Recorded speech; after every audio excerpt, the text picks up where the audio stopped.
Guys अगर बात करूँ एक मज़ेदार से डिज़र्ट की जो कि बहुत यूनिक और हेल्दी सा हो जिसे छोटे बड़े सभी एंजॉय कर सकें, तो एक ऐसी रेसिपी लेके आई हूँ। तो आई होप कि आपको ये रेसिपी अच्छी लगेगी। खीर जितनी आप रबड़ी खा रहे होते हैं उससे कहीं गुना बेहतर, तो इस डिज़र्ट को ज़रूर ट्राई करना है। बिस्मिल्लाहिर्रहमानिर्रहीम। अच्छी लगे तो सब्सक्राइब ज़रूर कर लीजिएगा चैनल। इस रेसिपी के लिए सबसे पहले आपको चाहिए दूध।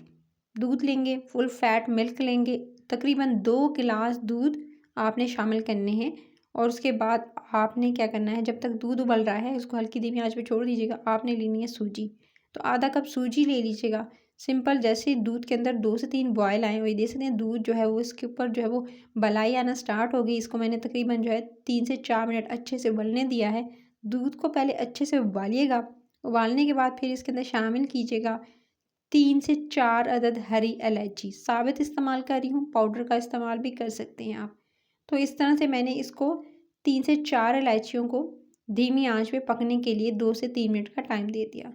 इलायची जब पकने शुरू हो गई तो मैंने फिर इसके अंदर सूजी जो थी वो आधा कप सूजी इसके अंदर शामिल कर दी। अच्छा, बेहतर ये है कि सूजी को आप हल्का सा सिंपल पैन में हल्का सा कह सकते हैं कि भून लें, जस्ट 1 से 2 मिनट, ताकि उसका जो कच्चापन होता है ना वो चला जाए। जस्ट खाली बगैर घी वगैरह शामिल किए, कोई ऑयल शामिल किए, बस हल्का सा आप जो है वो इसे पैन में जो हल्का सा भून लीजिएगा। सूजी शामिल करते ही फिर आपने बराबर चम्मच चलाना है। अच्छा, ताकि सूजी जो है वो एकदम इकट्ठा ना हो जाए, इसलिए आप इसे 2 से 3 मिनट तो अच्छे से इसको चलाइएगा चम्मच को, ताकि अच्छे सूजी इसके अंदर पके। फिर आपने इसके अंदर शामिल कर देना है, अच्छा मैंने इसके अंदर थोड़ी सी जो है वो आपने नट्स और थोड़े से यानी आप बादाम पिसे हुए, यानी पिसे हुए बादाम, और साथ में मैंने थोड़े से जो है वो इसके अंदर शामिल कर दिए पिस्ते, वो इसके अंदर शामिल कर दिए। अच्छा, बादाम का पाउडर इस्तेमाल किया है मैंने इसमें, तो इससे फ्लेवर बहुत अच्छा आएगा। जस्ट 2 टेबलस्पून बादाम का पाउडर इस्तेमाल किया। उसके बाद साथ में मैंने कंडेंस मिल्क आधी प्याली इसके अंदर शामिल कर दी। इससे फ्लेवर बहुत यूनिक आएगा, आप आजमा के देखिएगा। तो कंडेंस मिल्क मैंने इसके अंदर शामिल किया आधी प्याली और इसको पकने दिया। पकते हुए साथ साथ चीज़ें शामिल करती जा रही थी, साथ साथ पकने दे रही थी। ये देख सकते हैं इसके अंदर गाढ़ापन आना शुरू हो गया है, साथ साथ सूजी पक रही है। जिसको जितना इसको पकाएंगे हल्की धीमी आंच में, उतना अच्छा इसका फ्लेवर आएगा। सो इस बात का ध्यान रखना है कि आपने इसे तेज़ आंच पे या मीडियम फ्लेम पर नहीं, बिल्कुल लो टू मीडियम फ्लेम रखिएगा और हल्की से धीमी आंच पे पकाना है। गाढ़ापन और कलर चेक कर सकते हैं गाइस। जो मैंने इसके अंदर कंडेंस मिल्क शामिल किया उससे इसका जो है वो और ज़्यादा अच्छा टेस्ट आ रहा था। तो आप इससे जो है बस पकते हुए जब इसकी क्वांटिटी थोड़ी कम रह जाए तो तब इसके अंदर जो है अगेन दोबारा से आप इसके अंदर मेवे शामिल कर दीजिएगा। मेवे शामिल करके इसको मज़ीद पकने देंगे, थोड़ा सा और गाढ़ा होने देंगे।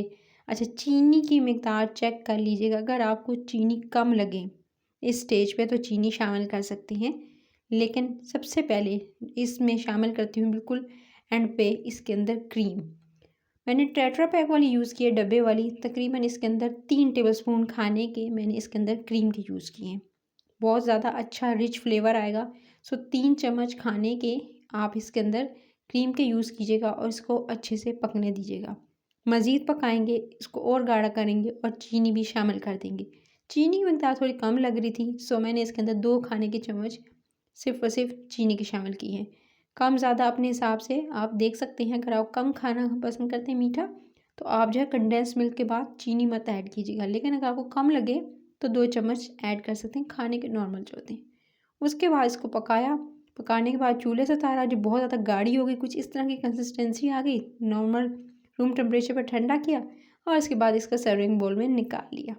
मज़ेदार सा ये डिज़र्ट सूजी का हो चुका है रेडी। आई होप कि आपको रेसिपी अच्छी लगी होगी। अगर अच्छी लगी है तो बस एक ही काम करना है आपने, लाइक शेयर और चैनल रेसिपी करी इसको सब्सक्राइब कर लेना है। मज़े मज़े की रेसिपीज़ के लिए कोई भी रेसिपी मिस आउट ना हो, अभी जाकर देखें चैनल पर, आपको हर तरह की रेसिपीज़ मिल जाएंगी और आप हर तरह की रेसिपी को एंजॉय कर सकेंगे। कुछ यूनिक किस्म की मिलेंगी, तो आप ज़रूर ट्राई कीजिएगा। इस रेसिपी को ठंडा ठंडा चिल्ड सर्व कीजिएगा, चाहे तो गर्म भी खा सकते हैं, छोटे बड़े सभी खा सकते हैं। अपना ख्याल रखिएगा और सब्सक्राइब कर लीजिएगा। टिल द नेक्स्ट वीडियो फिर मिलती हूँ। Take care.